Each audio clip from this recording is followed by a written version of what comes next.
Om Shri Sainadhaya Namaha, Shri Sai Satcharitra, Chapter 5. As hinted in the last chapter, I shall now describe first how Sai Baba returned to Shirdi after his disappearance. There lived in the Aurangabad district in a village called Dhoop, a well to do Mohammedan gentleman by name Chand Patil. While he was making a trip to Aurangabad, he lost his mare.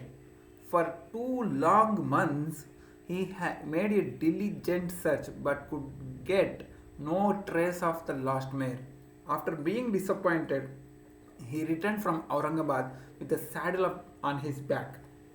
After traveling 4 course and a half, he came on the way to a mango tree at the foot of which sat a fakir, queer fellow.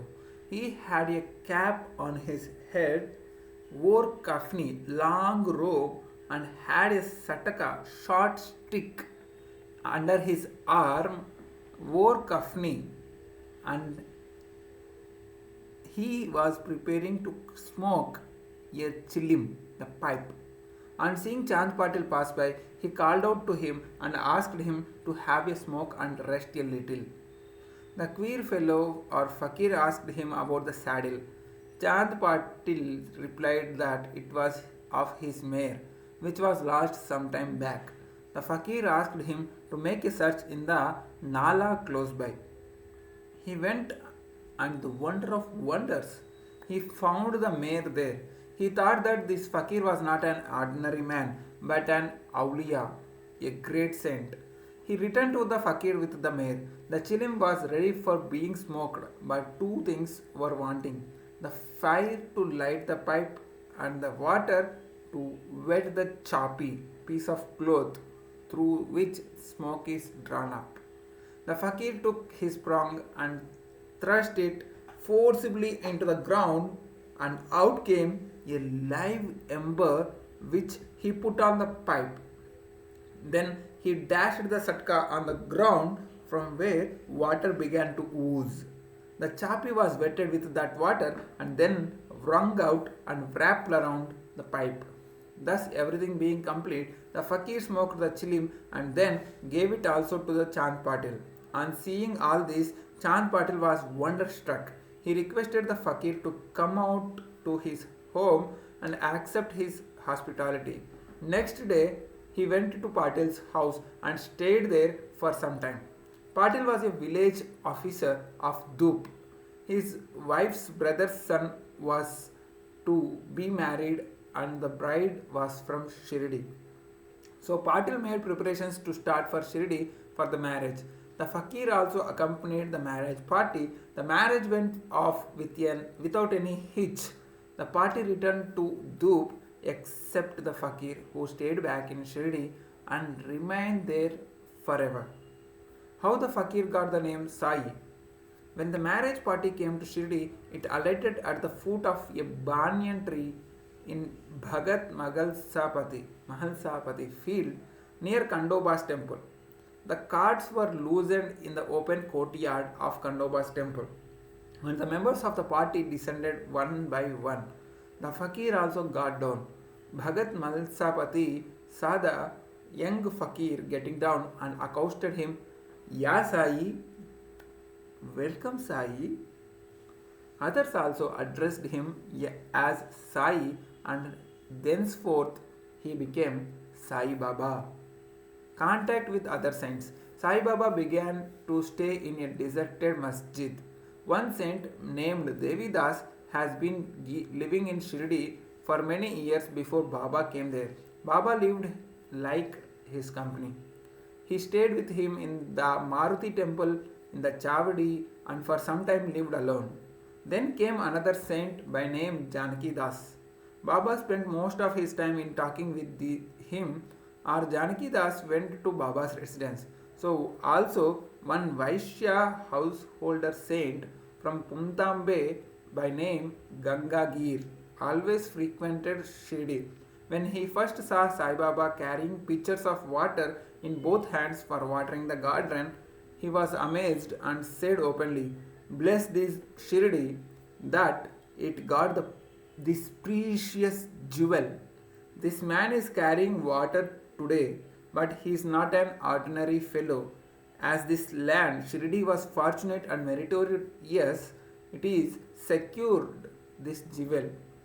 So also one famous saint by the name Anandnath of Yavala Mutt, a disciple of Akkalkot Maharaj, came to the Shirdi with some people. When he saw Sai Baba, he said openly, "This is a precious diamond in reality. Though he looks like an ordinary man, he is not a gar, ordinary stone, but a diamond. You will realize this in the near future." Saying this, he returned to Yavla. This was said while Sai Baba was a youngster. Baba's dress and daily routine. In his young days, Sai Baba grew the hair on his head, never had his head shaved. He dressed like an athlete. When he went to Rahata, 3 miles from Shirdi, he brought with him small plants of marigold, jai and jui. After cleaning them, he planted and watered them. A devotee by name Vaman Tatya supplied him daily with 2 unbaked earthen pitchers. With these, Baba himself used to water the plant. He drew water from the well and carried the pitchers on his shoulders. In the evening, the pitchers were kept at the foot of the neem tree. As soon as they were placed there, they broke, as they were made of mud and not baked. Next day, Tatya supplied 2 fresh pitchers. This course went for 3 years. It went on for 3 years, and with Sai Baba's toil and effort, there grew a garden. On this site at present stands the big mansion Samadhi Mandir of Baba, which is now frequented by so many devotees. The story of Padukas under the neem tree. A devotee of Akkalkot Maharaj by name Bhai Krishnaji Ali Bhagkar worshipped the photo of Akkalkot Maharaj. He once thought of going to Akkalkot, Solapur district, which is staying in that, take the darshan of the footprints, which is nothing but Padukas of that Maharaj, and offer his sincere prayer there. But before he could go there, he got a vision in his dream. Akkalkot Maharaj appeared in the vision and said to him, "Now Shirdi is my resting place. Go there and offer your worship." So Bhai changed his plan and came to Shirdi, worshipped Baba, stayed there for 6 months and was happy. As a reminiscence of this vision, etc., he prepared the Padukas and installed them on an auspicious day of Shravan Masa, Shaka 1834, which is 1912 AD, under the neem tree with due ceremonies and formalities, conducted by Dada Kelkar and Upasani. One Dikshit Brahmin was appointed for worship, and the management was entrusted to devotee Sagun. Complete version of this story. Mr. B.V. Dev, retired Mamaltadar of Thana and a great devotee of Sai Baba, made enquiries about this matter with Sagunmer Nayak, and Govinda Kamlakar Dikshit has published a full version of Padukas in Sai Lila magazine, volume 11, number 1, page number 25. It runs as follows. In 1912 AD, one Dr. Ramarao Kotare of Mumbai came to Shirdi for Baba's darshan. His compounder and his friend Bhai Krishnaji Ali Bhagkar accompanied him. The compounder and Bhai became intimate with Sakunmer Naik and Chike Dikshit. While discussing things, these persons thought that there must be some memorial of Sai Baba's first advent at Shirdi and his sitting under the holy neem tree. They thought of installing Baba's Padukas there, footprints there, and were going to make them of some rough stone. Then Bhai's friend, the compounder, suggested that if this matter was made known to his master, Dr. Ramarao Kotare, he would prepare nice Padukas for this purpose. All liked this proposal, and Dr. Kotare was informed of it. He came to Shirdi and drew a plan of the Padukas. He went to Upasani Maharaj in Kandoba's temple and showed him his plan. The latter made many improvements, drew lotus flowers, conch, disc, mace, etc., and suggested that the following shloka verse regarding Neem's tree greatness and Baba's yogic power be inscribed. The verse was as follows. सदा निम्बवृक्षस्य मूलादिवासात् सुधाश्राविणं तिक्तमप्यप्रियन्तं तरुं कल्पवृक्षादिकं साधयन्तं नमामीश्वरं सद्गुरुं साईनाथम्. Upasana's suggestions were accepted and carried out. The padukas were made in Mumbai and sent to Shirdi with the compounder.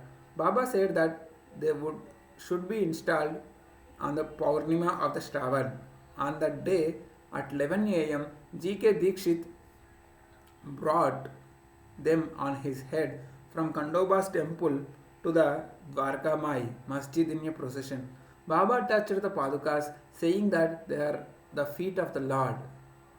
These are the feet of the Lord, and asked the people to install them at the foot of the neem tree.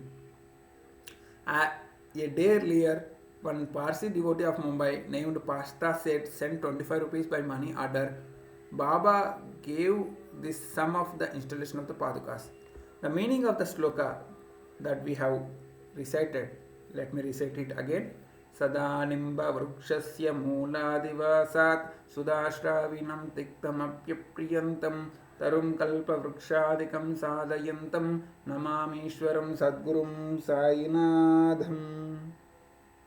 The meaning of this sloka is, I bow to Lord Sainath, who by his constant stay at the foot of the neem tree, though bitter and unpleasant, made it was yet oozing nectar.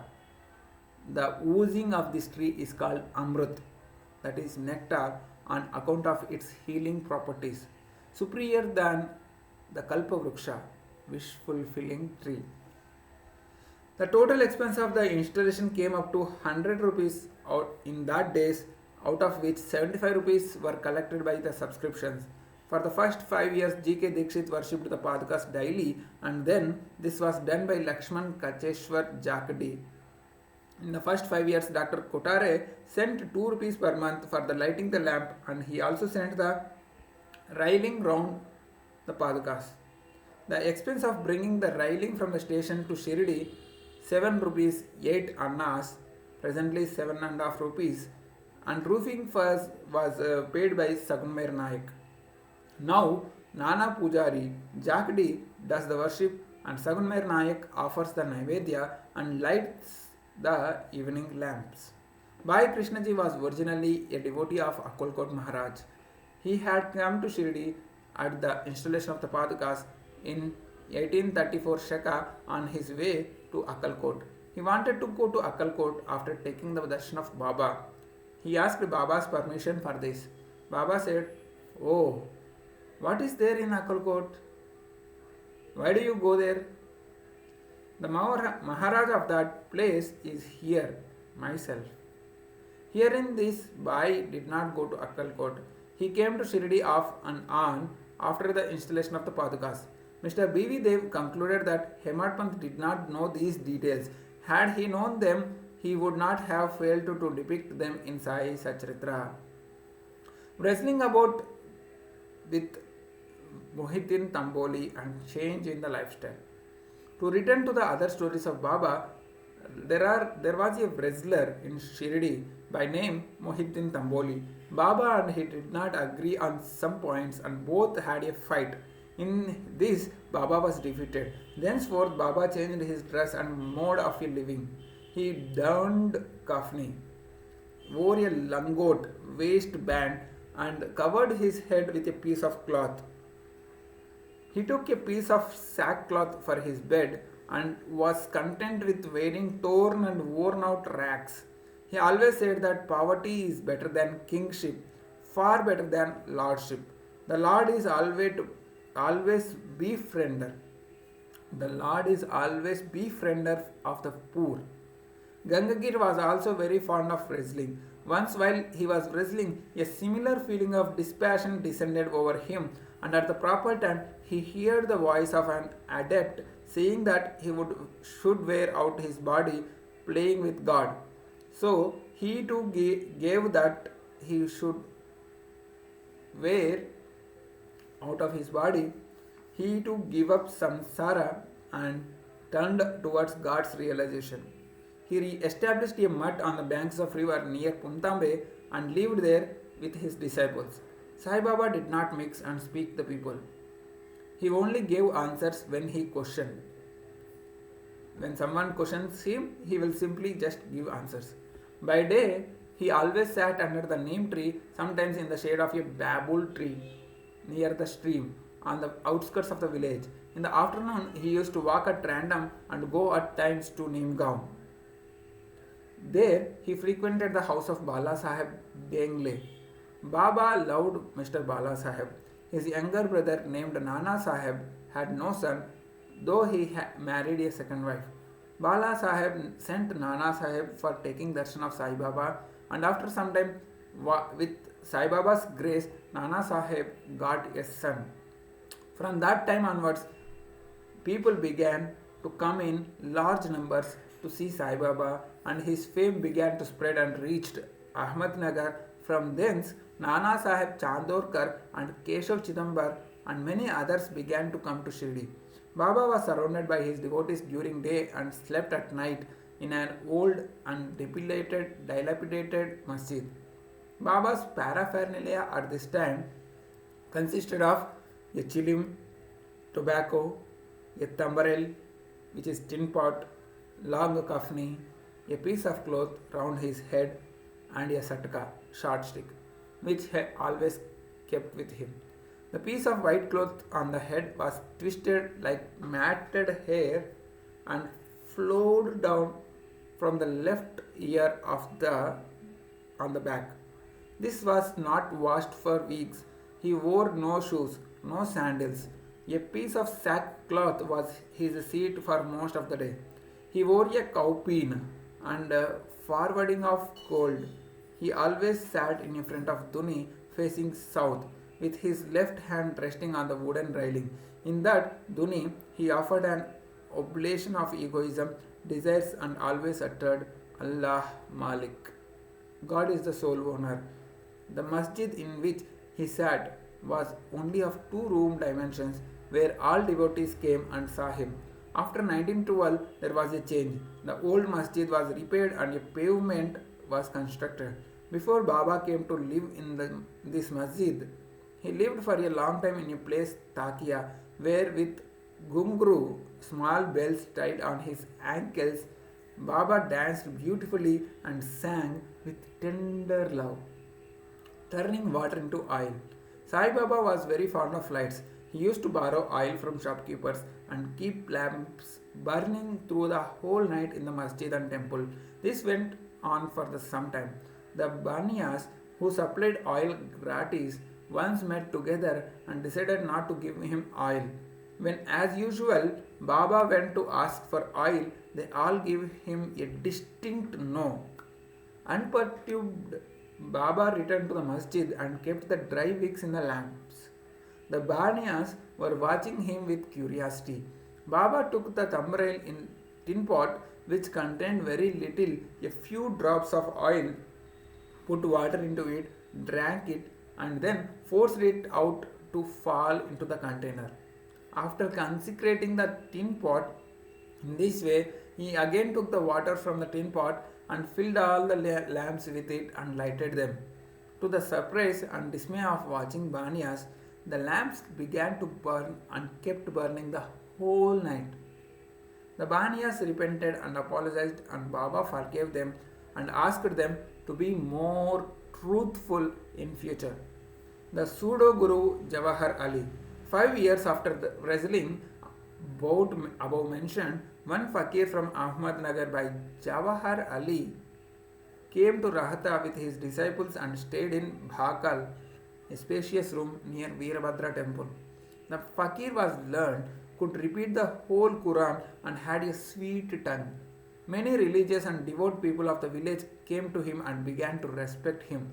With the help of people, he started to build an Eidgah, a walled enclosure in which Mohammedans pray on the Eid day, near the Veerabhadra temple. There was some quarrel about his affair, on account of which Jawahar Ali had to leave Rahta. Then he came to Shirdi and lived in the masjid with Baba. People were captured by his sweet talk and he began to call Baba his disciple.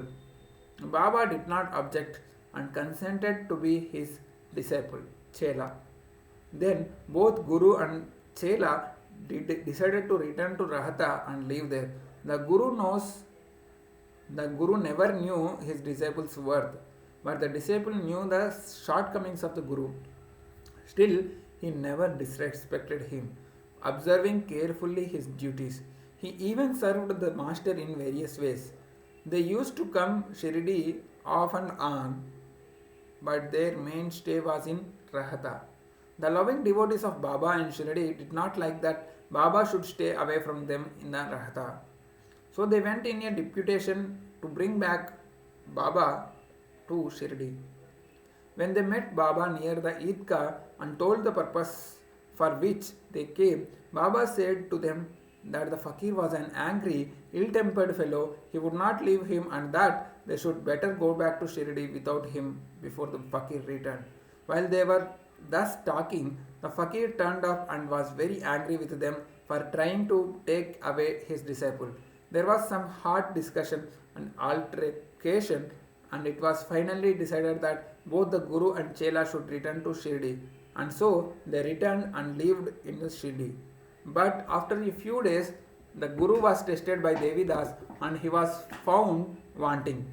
12 years before Baba arrived in Shirdi with the marriage party, this Devidas, aged about 10 or 11 years, came to Shirdi and lived in the Maruti temple. Devidas had fine features and brilliant eyes, and he was dispassion incarnate and a Jnani. Many people, namely Tatya Kote, Kashi Nath Shimpi, and others, regarded him as their guru. They brought Jawahar Ali in his presence, and in the discussion that followed, Jawahari Ali was worsted and fled from Shirdi. He went and stayed in Bijapur and returned after many years to Shirdi and prostrated himself before Sai Baba.